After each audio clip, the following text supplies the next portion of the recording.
इंदिरा एकादशी महात्म्य। धर्मराज युधिष्ठिर ने अश्वनी मास की कृष्ण पक्ष की एकादशी के विषय में प्रश्न किया। उन्होंने इस एकादशी का नाम व व्रत के फल के विषय में भी प्रश्न पूछा। उत्तर में भगवान बोले, हे राजश्रेष्ठ, अश्विनी मास की एकादशी का नाम इंदिरा है।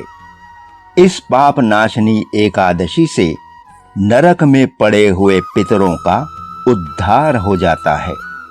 प्राचीन सतयुग में महिष्मती नाम की नगरी में इंद्रसेन नाम का एक प्रतापी राजा राज्य करता था। एक समय जब राजा अपनी सभा में बैठा था, तभी आकाश मार्ग से महर्षि नारद का वहां आगमन हुआ।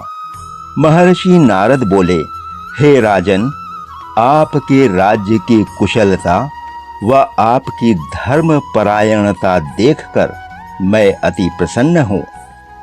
तब राजा बोले, महर्षि, आपकी कृपा से मेरे राज्य में सब कुशल पूर्वक है।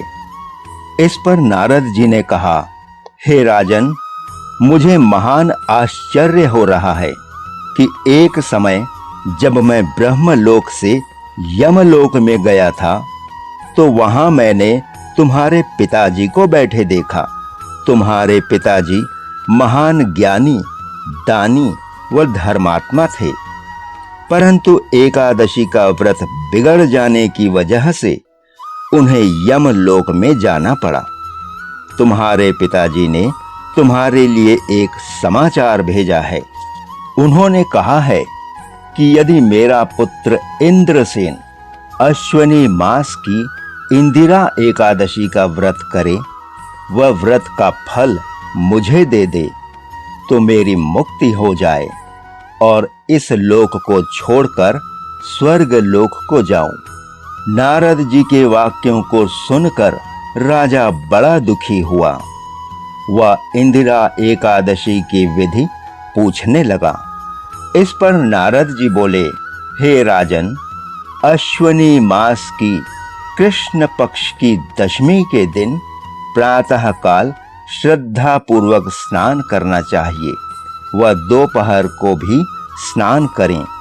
उस समय जल से निकलकर पितरों का श्राद्ध करें और उस दिन एक समय भोजन करें। वह रात्रि में पृथ्वी पर शयन करें। अगले दिन भक्ति पूर्वक व्रत को धारण करें। वह कहें कि मैं आज निराहार रहूंगा, वह समस्त भोगों का त्याग करूंगा तथा कल भोजन करूंगा। हे भगवान, आप मेरे रक्षक हैं, अतः मेरे व्रत को निभाइए। इस प्रकार दोपहर होने पर सालिग्राम की मूर्ति को भोग लगाएं।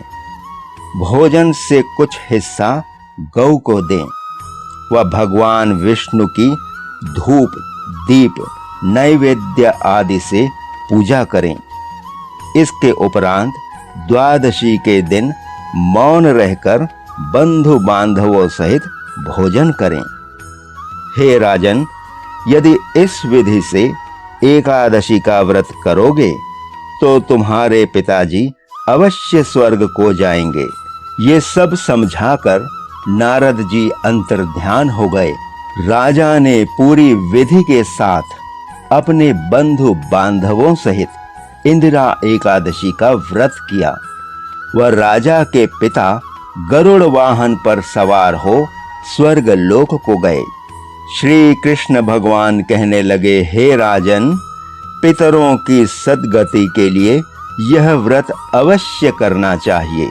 इस कथा को पढ़ने व सुनने से पापों का नाश हो जाता है व अंत में स्वर्ग का वास मिलता है। कृपया अधिक से अधिक शेयर, लाइक व सब्सक्राइब कर इस निष्काम प्रयास को सफल बनाएं। श्री राधे, श्री राधे। जय श्री कृष्ण।